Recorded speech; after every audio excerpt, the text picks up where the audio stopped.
त्रिपुरा और नागालैंड में बीजेपी ने बड़ी जीत तो हासिल की, लेकिन कई राज्यों में बीजेपी के लिए चुनौतियां सामने आने लगीं। बिना गठबंधन चुनाव लड़ना। बीजेपी ने त्रिपुरा और नागालैंड दोनों राज्यों में गठबंधन के साथ चुनाव लड़ा, लेकिन मेघालय में बीजेपी ने किसी पार्टी के साथ गठबंधन नहीं किया, इसीलिए यहां पर बीजेपी को विजय हासिल नहीं हुई। क्षेत्रीय दलों का साथ न मिलने की वजह से बीजेपी यहां पर अपनी उम्मीदों के मुताबिक प्रदर्शन नहीं कर पाई। क्षेत्रीय चेहरे का न होना।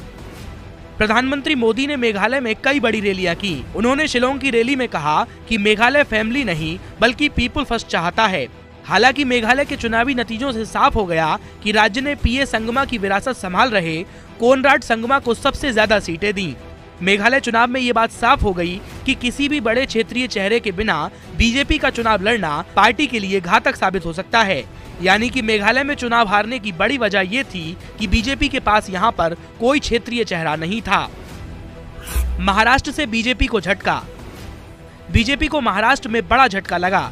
यहाँ कस्बा और चिचवाड़ सीट पर उपचुनाव हुआ। कस्बा विधानसभा उपचुनाव में बीजेपी को बड़ा झटका लगा। पार्टी ने यहाँ पर अपना 28 साल पुराना गढ़ गंवा दिया। इस सीट पर 1995 से ही बीजेपी काबिज थी, लेकिन कांग्रेस के रविंद्र धंगेकर को 10,000 से ज्यादा वोटों से जीत मिली।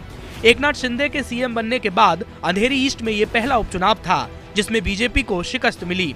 ऐसा भी कहा जा रहा है कि इस चुनाव में एकनाथ शिंदे को उद्धव ठाकरे के समर्थकों के गुस्से का सामना करना पड़ा। बंगाल में बड़ी बीजेपी की मुसीबत।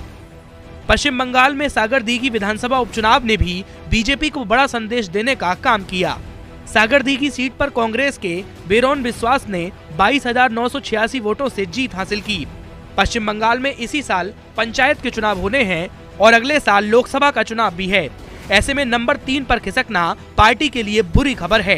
2021 के विधानसभा चुनाव में बीजेपी राज्य में दूसरे नंबर पर थी। उस चुनाव में बीजेपी के प्रत्याशी को 44,983 वोट मिले थे। वहीं टीएमसी के विजयी प्रत्याशी को 95,189 वोट मिले थे। इन उपचुनावों ने